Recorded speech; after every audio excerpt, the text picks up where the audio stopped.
All right, today I'm going to talk about the absolute wrong way to pitch in the DMs. If you want to make money for your business, DMs is like digital door knocking. Super powerful, highly recommended, but it doesn't work if you're doing it like a doorknob.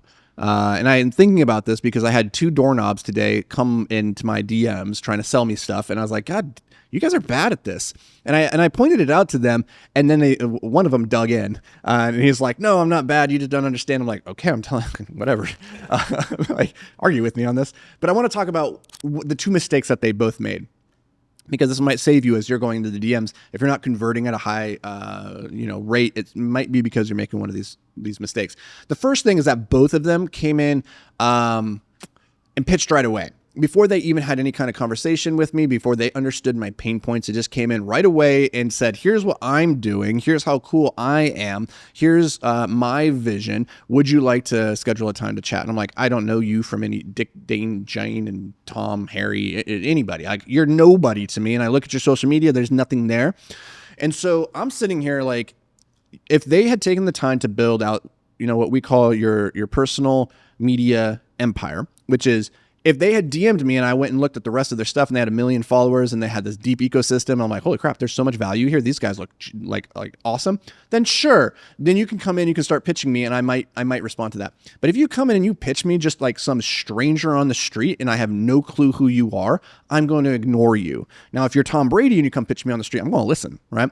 So that's number one, is like they didn't have any kind of media machine behind them. And so they're just this one weirdo in the dark trying to get me to give them money. And I don't know who they are. I don't know what they do beyond what they had put in their DM.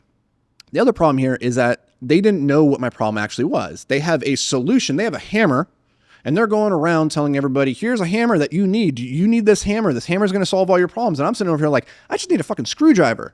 Like, I have 10 hammers. And if they had taken the time to understand, hey, I already have 10 hammers, what I need is a screwdriver, then he might have been able to go, oh, actually, I don't sell a hammer. I sell solutions to getting things into, fasteners into wood. You could use a hammer, you could use a screwdriver. I actually have a solution for you, right? So he could have sold me if he understood my problem instead of just trying to sell me a thing that I definitely didn't need. So that's number 2. Number 3. This guy reached out. He and a lot of people do this, and I never respond. But for this guy, I said, here's why I never respond to these people. This guy's a perfect example. This guy, he shared a story on Instagram and he tagged me in it. And it was a video of somebody else's. And he's like, hey, Anthony, would you like me to edit a video to look like this for you? I get this offer hundreds of times a day. First of all, if you have to ask, the answer is no. Just do the thing. See, people don't want to do the work because they're afraid of, like, what happens if I put in all this time and energy to do the work and then the guy doesn't respond? It's like, okay, well, I'm not going to respond to you if you didn't do the work. Like, so in one scenario, you're guaranteed to not get anything. In the other scenario, you're guaranteed maybe to not get anything. Like, one is better than the other. Second is when you do the work like that, you get better. And at a certain point, people start to look at your work and they go, damn, that guy's really good, right? So your likelihood of doing a video for somebody and then they go, yeah, I want to work with you, goes up. Huh, what a crazy idea. Anyway, for whatever reason, this guy, I decided, yeah, I'll tell you, I was kind of trolling him because I knew what he was going to do. I said, sure, make 5 of these and send them over. And he goes, you want me to make you 5 free videos? I was like, yep. And he goes, no, I can do 2, but he's like, but bro, I got a family I got to feed. And I was like, well, tough nuggies. Like, good luck on your journey, my man. Like, I don't know what to tell you. You came and asked me to work for me, and I don't know you, and you don't have a media machine behind you. I go and I look at your profile. You don't have any other content. You don't have any proof that you can do what you say you can do. And he's like, so do you always ask video editors to give you 5 free edits? I'm like, if you're coming out of nowhere and I have no clue who you are, yeah, I want to see what you can do, and I want to see that you can follow through with what you say. I can tell right here. I don't care if you had if you were the best videographer in the goddamn world. The fact that you balked at doing 5 quick free videos tells me everything I need to know about you. You're a loser. You're not going to go anywhere. This business is going to fail because you're not willing to do the work without some kind of guarantee of reward. And the people that understand that the only guarantees come from not doing the work, you don't do the work, you get nothing. That's the only guarantee in this game. Otherwise, It's wide open. And so if you're sitting on the sidelines and you're saying like, oh, I need some guarantee that you're going to hire me and you're going to pay me to do this work for you before I do the work for you, you're never going to get ahead. I'm sorry to say. One last little thing. This is more like a Anthony on a soapbox being cranky today. So it's a little bit different vibe. I hope you guys appreciate it. The other guy that pitched me, this is something I'm looking at you now. If you're watching on YouTube, this is me looking at you. If you're listening on the podcast, imagine me looking at you. One of the reasons I see entrepreneurs struggling to grow, scratch that. It's not just entrepreneurs.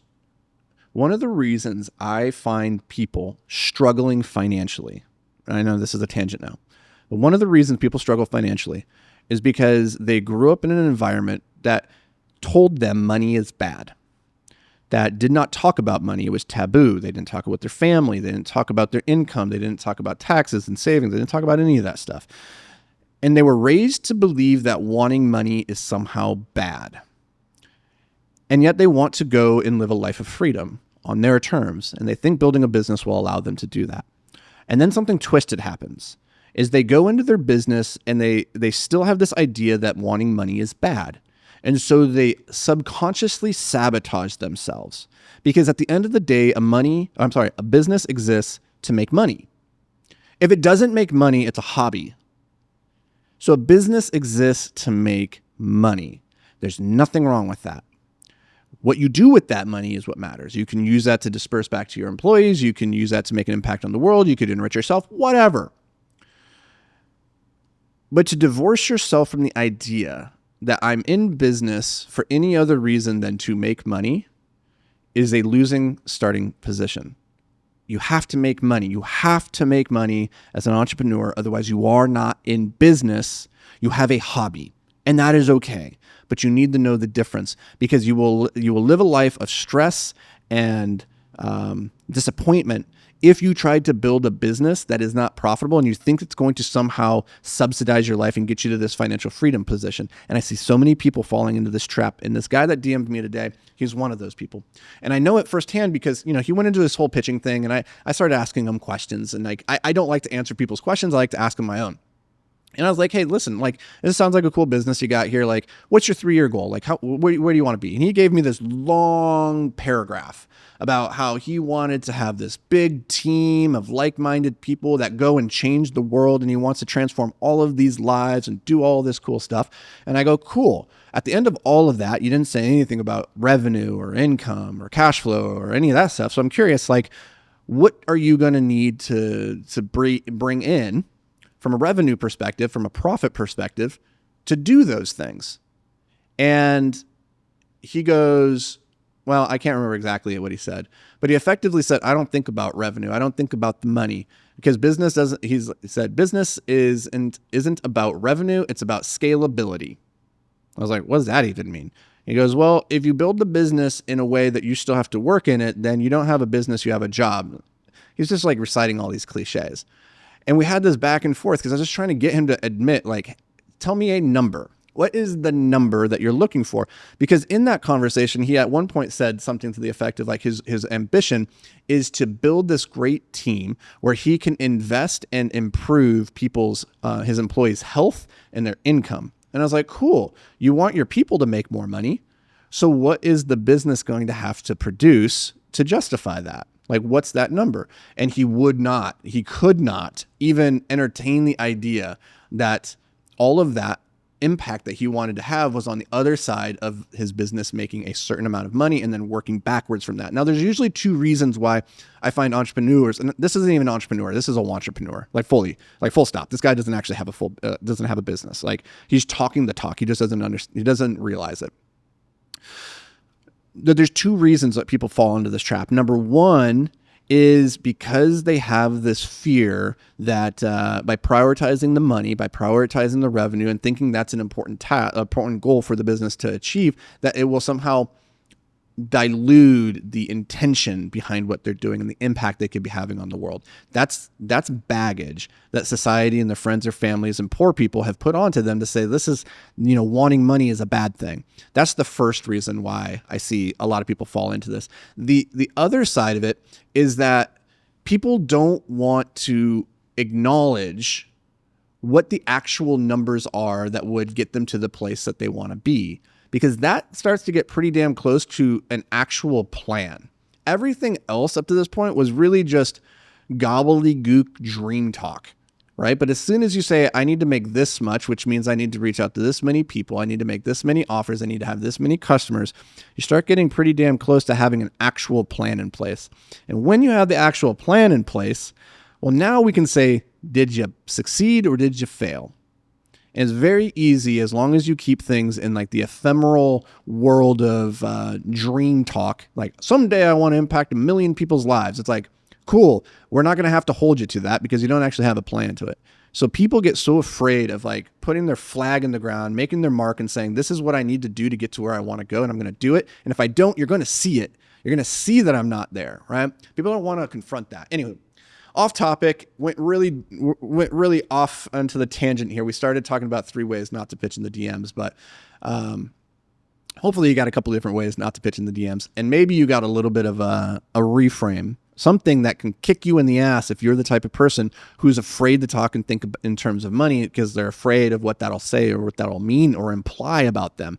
Wanting money doesn't make you a bad person. Money solves all sorts of life's problems. And if you want a healthy, thriving business, you have to make money. Full stop. There's nothing wrong with that. What you do from there with that money, well, that's a different story for a different day. And I will see you there, whenever that might be, my friend.